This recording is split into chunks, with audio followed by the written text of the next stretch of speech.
Hi guys, Cykaniki here. Welcome back to this channel. So if you're a returning subscriber, thank you so much for being here. If you're new, please don't forget to like, share, and subscribe. So don't be shocked on my face today because I have no makeup on. And today we're going to talk about brows, bushy brows. So let's hop into the video. So guys, just make sure that your face is clean, and if you want to have your foundation on, it's better to have your foundation on first and your base. I preferred it that way, but for the sake of this video, I will be just showing to you how I do the bushy brows. Okay, so first things first, I will be using a brow soap. This is from Bushy Natural by Beauty Soapery. Ito siya guys. And I will be using, meron to siyang spoolie. It costs 290. Nabili ko siya sa Maze Ayala for 290 pesos. And since naputol yung spoolie niya, so I need to use this spoolie instead. Marami namang spoolie na nandyan sa mga ganitong products, yung kabila niya spoolie at yung kabila niya So I'll be using this one since nasira yung spoolie nito. Dalawa siya pero nawala yung packaging, I don't know. So supposedly ganito siya guys, clear yung soap. Yeah, nagamit ko na kasi siya, so ganyan. And what I normally do is to spray a little bit of water, or if you have like Evian or setting spray. The only thing that I have right now, I usually use the Evian one, but naubusan ako, so I don't want to go out and buy super risky, especially sa time na ngayon na we are in a quarantine days. So right now I have this Jeju Aloe Eyes. So, it's a face and body mist. So, maganda rin tong gamitin. So, some people prefer na spray directly sa brush. I don't know if you can see.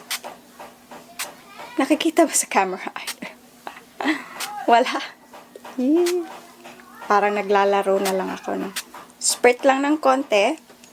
And, since ang dami nung nano ko, ginaganon ko lang siya. Dapat bend to guys, naka-bend to siya, tapos ganyan lang. You will be needing a mirror. So, ganito yung pagkakalagay ko.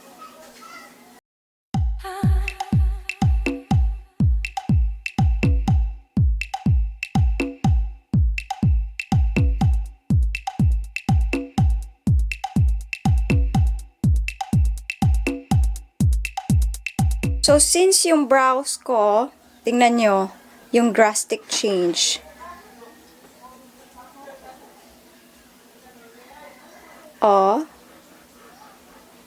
So, kahit hindi ko na siya, tingnan nyo guys. I don't know if nakikita nyo. Para yung effect ng brow soap, parang tinithicken niya. It thickens the brows in a way na hindi ko maintindihan, pero more defined and more thicker siyang tingnan. So, it's okay if lalabas kayo na ganito. Ako, okay na ako ng ganito kasi parang on fleek, bushy, and daily brows. And then this one, look at this. Doopy pa siya. Like, here. Parang pack. Ganon. Maganda na siya. So, yun yung first step. And then, kailangan nyo lang ipaset siya. Huwag nyo agad lagyan ng products, guys. Kasi, mawawala sa nyo. Let it set, let it dry. So, tingnan nyo yung ko guys, para ng kampanirang kuba. Hindi naman. But then, as you can see, na-up na siya, natitame na siya. All you need to do, ang ginagawa ko is, ginaganon ko siya parang pinoform. Para naman maganda yung edges sa taas. Yan. And then, dito, mas maganda yung kilay ko dito, besh. Yan. Nung na-tame ko na siya, ganyan na siya, maganda, gusto ko na to, parang I woke up like this, ang peg.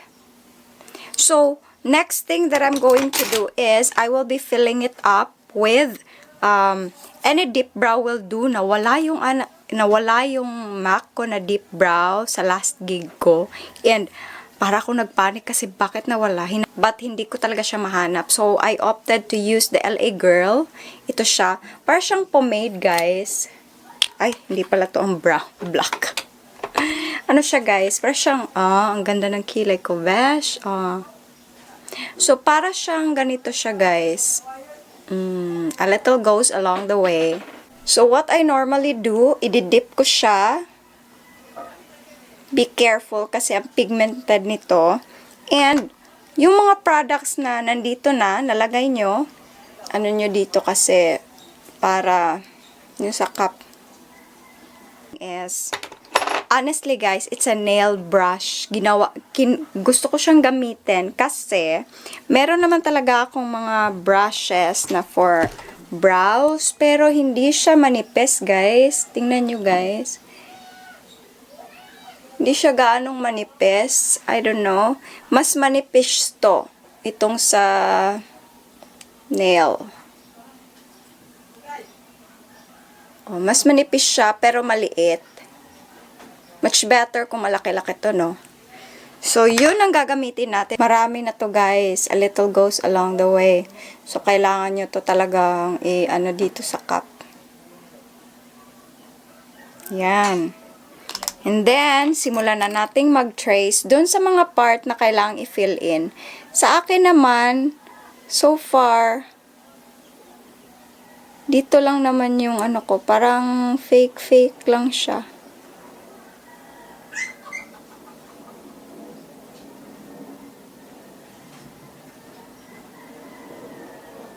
It's okay if you messed up with your, yung color, kasi,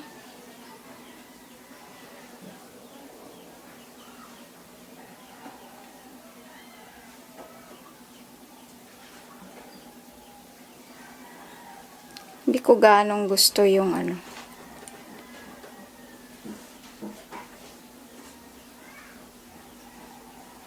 pangit ng payoff niya, no?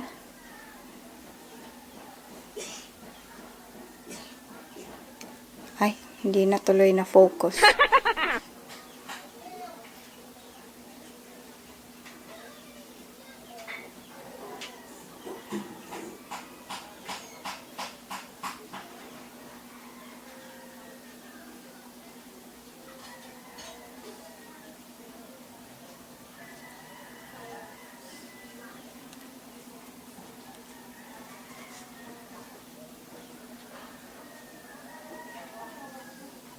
I don't know if nagre-register ba dyan sa ano nyo.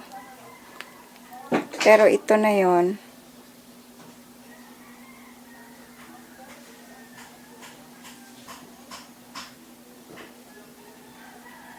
Okay. Fini-fill in ko lang guys yung mga sparse area. Ganon ko lang siya ng spoolie. Parang a little bit of, blend lang ng konti.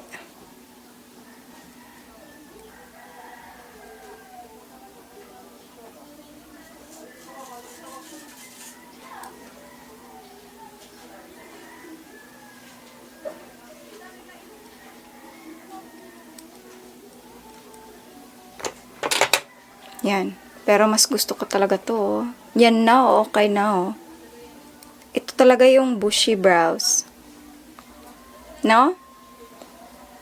Ito yung fini-fill ko. Pero mas bet ko talaga tong dito.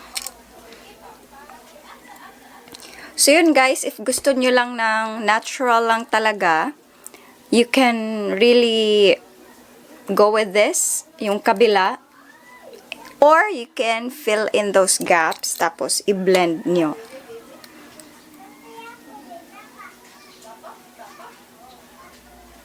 Yan.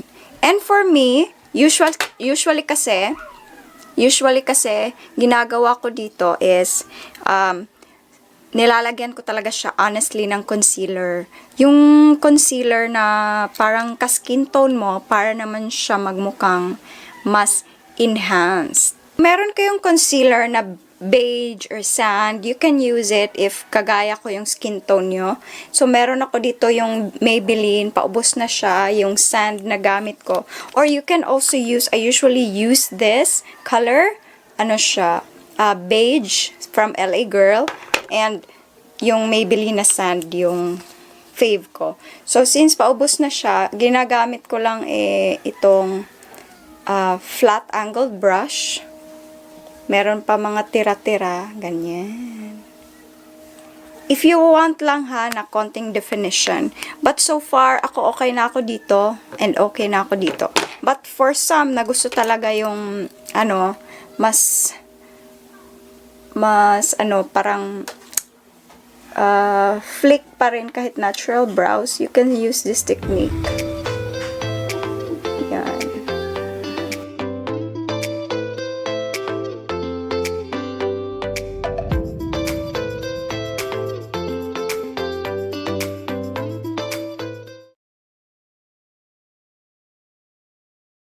Clean nyo lang yung edges, tapos blend nyo pababa. Parang hindi ganong halat. Ay, hindi na naklarado sa camera tuloy. Yan. Clean nyo yung edges. Again, i-clean nyo yung edges. And blend pababa. Sana nakuha yun, no? Aywan ko. So, ganyan na siya, guys. Tingnan nyo. Hindi siya ganong naghalata kasi parang clean lang yung effect. Yan. Pwede nyo ring lagyan sa taas kung hindi pa rin kayo comfortable. But, parang mas maganda kasi if you let go na lang yung taas kasi para naman natural siyang tingnan. So, ganito siya guys. If gusto nyo ng natural, bushy, cleaned brows, ito yon. But, if you're going to use the brow soap, if I were you, if parang your brows is thick enough and just a bit of cleaning, yung mga edges, you can go for the brow soap. So, thank you so much for watching, guys. I hope you enjoyed the video, and I hope that this helps a bit. So, I hope you're doing fine, and I hope you're doing good wherever you are. I hope and I pray that everything will be fine soon, and let's pray together. Thank you so much for watching. I hope you enjoyed the video. Bye-bye for now. Saranghe.